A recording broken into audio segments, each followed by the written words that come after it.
कहा जाता है कि रात के कुछ पल ऐसे होते हैं जब जिंदा और मरे हुए लोगों के बीच की दीवार टूट जाती है।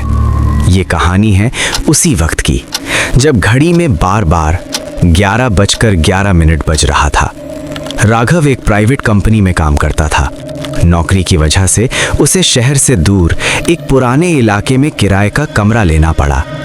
मकान बहुत पुराना था, दीवारों में दरारें, छत से झूलता पंखा और रात होते ही अजीब सन्नाटा।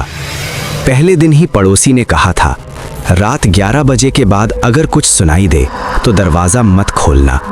राघव हंस दिया। उसे लगा लोग बेवजह डरते हैं। पहली रात वो मोबाइल देख रहा था। अचानक उसकी नजर घड़ी पर गई। 11:11। उसी पल किचन से कुछ गिरने की आवाज आई। राघव उठा, किचन तक गया। सब कुछ ठीक था, कोई सामान गिरा ही नहीं था।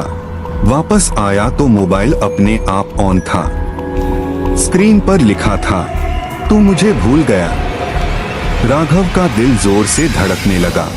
उसने मोबाइल बंद कर दिया और सोने की कोशिश की। ठीक 11:11 पर छत से किसी के चलने की आवाज आने लगी, जबकि ऊपर कोई रहता ही नहीं था। अचानक उसके कान के पास एक ठंडी सांस महसूस हुई और धीमी आवाज आई, मैं यही हूँ। राघव डर के मारे उठ बैठा। कमरे में कोई नहीं था। अगली सुबह उसने खुद को समझाया कि ये सब वहम है। शाम को जब वह बाथरूम गया तो आईने में उसका चेहरा नहीं दिखा।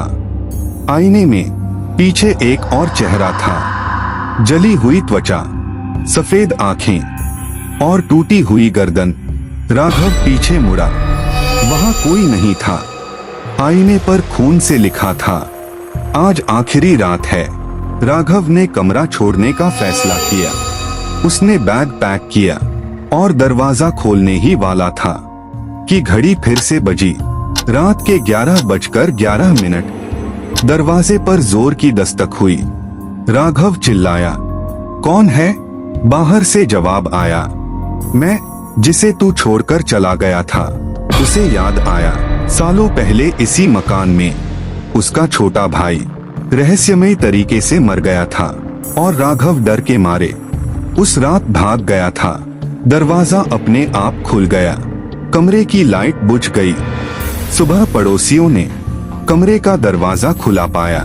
अंदर सब सामान था, लेकिन राघव कभी नहीं मिला। आज भी अगर उस मकान के सामने से कोई गुजरता है और रात के 11:11 बजते हैं तो अंदर से एक आवाज आती है, अब तू मुझे कैसे छोड़ेगा। कहा जाता है कि रात के कुछ पल ऐसे होते हैं जब जिंदा और मरे हुए लोगों के बीच की दीवार टूट जाती है। यह एक डरावनी हिंदी हॉरर कहानी है जो सच्ची घटनाओं से प्रेरित है।